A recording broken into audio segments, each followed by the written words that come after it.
శ్రావణ మాసం వచ్చిందంటే తెలుగు రాష్ట్రాల్లో ఆధ్యాత్మిక వాతావరణం నెలకొంటుంది. ముఖ్యంగా శ్రావణ శుక్రవారం రోజున నిర్వహించే వరలక్ష్మి వ్రతానికి విశేషమైన ప్రాధాన్యత ఉంది.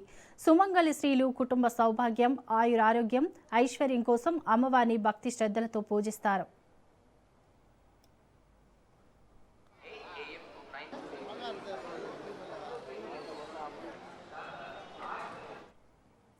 శ్రావణ మాసంలోని రెండో శుక్రవారం లేదా పౌర్ణమికి ముందు వచ్చే శుక్రవారం వరలక్ష్మి వ్రతాన్ని ఆచరించడం ఆనవాయితీగా వస్తుంది. ఈ వ్రతాన్ని మహాలక్ష్మి స్వరూపమైన వరలక్ష్మీదేవిని ఆరాధిస్తూ నిర్వహిస్తారు. వ్రతం సందర్భంగా మహిళలు తెల్లవారుజామునే ఇళ్లను శుభ్రం చేసి పూజా మందిరాన్ని ప్రత్యేకంగా అలంకరిస్తారు. ఇంటి ముందు రంగవల్లులు వేసి మామిడి తోరణాలు కట్టి పండుగ వాతావరణాన్ని తీసుకొస్తారు. కలశాన్ని ఏర్పాటు చేసి దానిపై అమ్మవారి ముఖాన్ని అలంకరించి పసుపు, కుంకుమ, పూలతో ప్రత్యేకంగా పూజలు నిర్వహిస్తారు. వరలక్ష్మీదేవికి ఇష్టమైన పూజా సామాగ్రితో పాటు పండ్లు, పిండి వంటలు, నైవేద్యాలను సమర్పిస్తారు.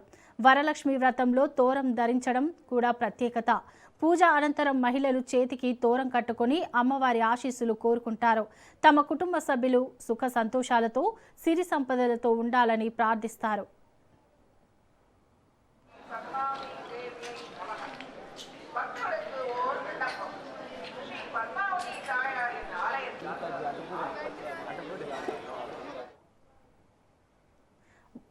వరలక్ష్మి వ్రతం కేవలం ఆచారం మాత్రమే కాకుండా కుటుంబ సభ్యులందరికీ ఒకే చోట చేర్చే ఆధ్యాత్మిక వేడుకగా కూడా నిలుస్తోంది.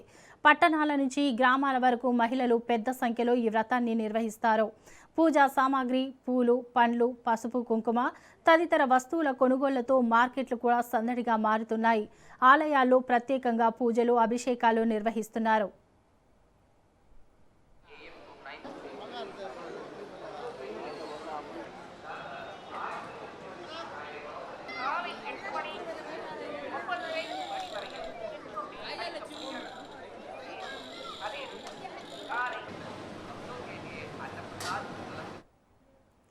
భక్తి, సాంప్రదాయం, కుటుంబ సౌభాగ్యాన్ని మేళవించే పండుగగా వరలక్ష్మి వ్రతానికి తెలుగు సంస్కృతిలో ప్రత్యేక స్థానం ఉంది. వరలక్ష్మీదేవి కటాక్షంతో ప్రతి ఇంటా సుఖ సంతోషాలు, ఆయురారోగ్యాలు, ఐశ్వర్యం వెల్లివిరియాలని కోరుకుందాం.